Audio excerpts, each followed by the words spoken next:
మేడారం జాతరకు జాతీయ గుర్తింపు ఇవ్వాలి. జాతీయ ఉత్సవానికి కావాల్సిన అర్హతలు మేడారం జాతరకు ఉన్నాయి. రాష్ట్ర మంత్రి సీతక్క వ్యాఖ్యలు. పూనుగొండ్లలో పడిగిద్దరాజు దేవాలయంలో పూజలు, పూజారులకు కొత్త బట్టలు, డోలీలు అందజేత మేడారం జాతరకు ఏర్పాట్లు పూర్తి చేసినట్లు వెల్లడి.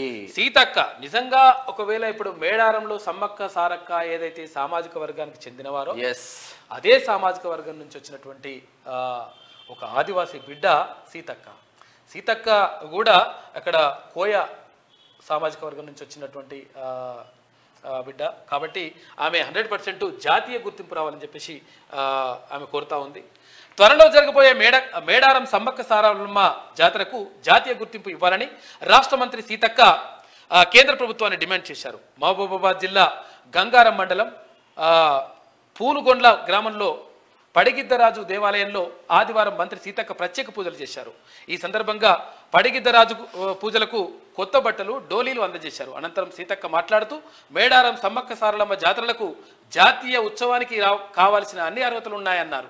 అయితే మేడారం వచ్చే భక్తులకు ఎలాంటి ఇబ్బంది పడకుండా అన్ని ఏర్పాట్లు పూర్తి చేసినట్లుగా ఆమె చెప్పినరు.